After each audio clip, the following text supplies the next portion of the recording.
characters date way back. I like to say they date from the dawn of the disco era, because my brother and I were kids and we'd make our own comics on typing paper, and he would leave his unfinished comics laying around the house, and he was the one that actually first did characters called Sam and Max, and they were a dog and rabbit detective, but their personalities were really different.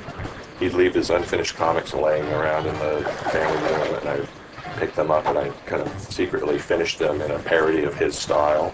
So they started as a parody of the comics of an 8-year-old, and that's how they started forgetting each other's names and how to draw their thumb on the wrong side of the hand on purpose, and the perspective never made sense. So it was just a way of irritating my brother, which was the dawn of these characters. It was 1978, and he wrote me this little document that said, I don't care about these characters, you can draw them from now on. And he signed it, and I signed it, and our little scrawls are our kids' signatures. And so I've still got that weird little piece of paper, which is, I'm sure, not legally binding, but what the hell. What I do here at Telltale is I create the technology that we use to build the games and that you use to play the games.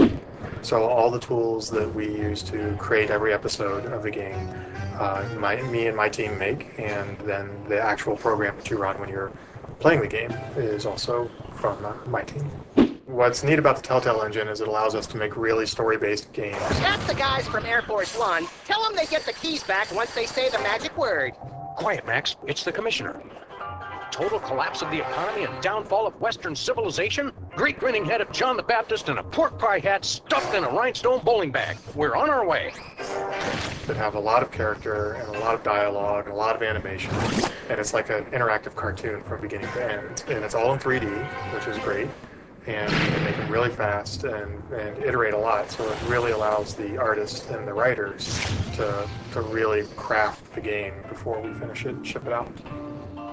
We started the company in order to build out games based on great character and story. A good percentage of people come from LucasArts. That's where I started my career, and we were there to work on some of the great story products that they were doing. Anyone that was into games for a long time knows that the early games at LucasArts had a special feeling around them, comedy and attention to detail around story. So we built a company that was able to tell interactive stories, and what we've done is gone after licenses that we know have a charm and an integrity that stand the test of time, and it's more than just blowing stuff up or driving around, but it's a more something people can connect with and more people can connect with. It's a good direction for games to go.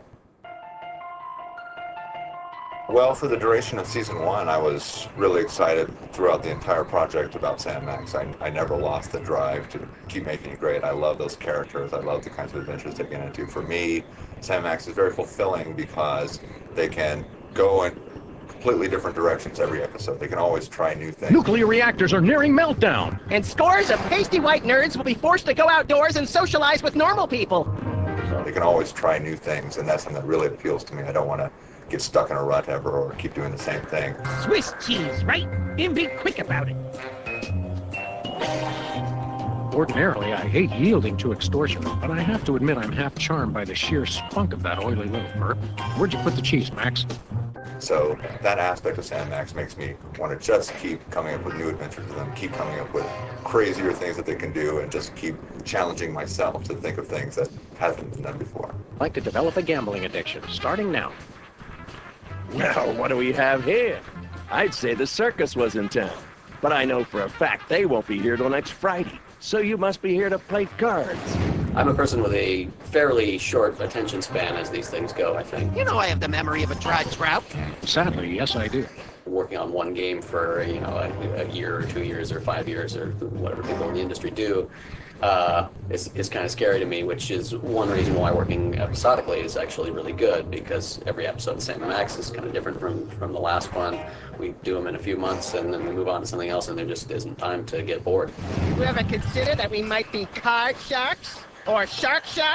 You know, the kind that eat people for being overconfident? My responsibilities here at Telltale are overseeing the entire art production for Sam and Max, and constantly in discussions and brainstorms and director sessions with the environment artists. I'm pretty much in control of working with Steve Purcell and getting the character concepts going and overseeing the modeling, the animation process for these characters. I work with the designers to kind of mock up a roadmap for the entire game. So with the environment process, I guess it all starts in the designers' heads. So obviously they have certain locations in mind. When they start to design the puzzles, obviously they're going to need certain objects, placement of objects in certain places in the environments. It's a little bit unique here because we kind of have to get things done really quickly. Obviously need a really good concept, think everything through. How much space do Sam and Max need to walk around in this environment? And get that all on the drawing. What usually happens is I'll do a couple drawings, and then Steve's drawings come in a couple days later, and I just throw mine out because they're awesome. Either that, or I'll use what he did, and I'll kind of build off that for what we need. I went through and played the original game. I actually hadn't played it all the way through before, and I knew some of the music. It was written by my old colleague. Originally, they were talking about it being a little bit darker, a little bit skewed for a slightly older audience, and maybe a little bit less cartoonish. So, to me, that translated into a little bit more of a hard jazz score. Fortunately, the scope of the project was large enough that we were able to afford hiring some live players to come in and add their talents to the score. And that, the score is as much, I share the credit for it with them because they brought so much to those sessions, and it's amazing what three guys can do to bring something like this to life. I'm a little bit torn about what my favorite episodes are. For me, the first time I saw the new version of Sam and Max's car, the DeSoto, driving down the street, I was so pleased because I had talked to Dave Bogan, the art director, about redesigning the car, and I had found a picture of a DeSoto online in 1960, and I'd drawn on top of it on a Wacom tablet and done a new kind of a rat rod design for it and sent it to him. And when I saw the model of the car they built, I was so pleased, and getting to see it for the first time driving down Sam and Max's street was really exciting for me. And my next favorite episode, Abe Lincoln Must Die, because it was just, for me, the absurdity of getting to hunt Abe Lincoln's statue from the Lincoln Memorial is about as Sam and Max as you could get. The results from the emergency election are coming in, and it appears that former sitcom star Max has been elected President of the United States. In an unprecedented show of bipartisan solidarity, all of the country's political parties have desperately asked for a recount. You've got to be me, you idiot. The level of absurdity that you want to see in a Sam and Max episode. Democracy? I'll make you all my hypnotic slaves. Great to get a chance to work with Telltale on the Sam and Max series. Oh, Max, you really know how to find the bright side of everything, don't you? Yes, I do. Now let's go shoot something.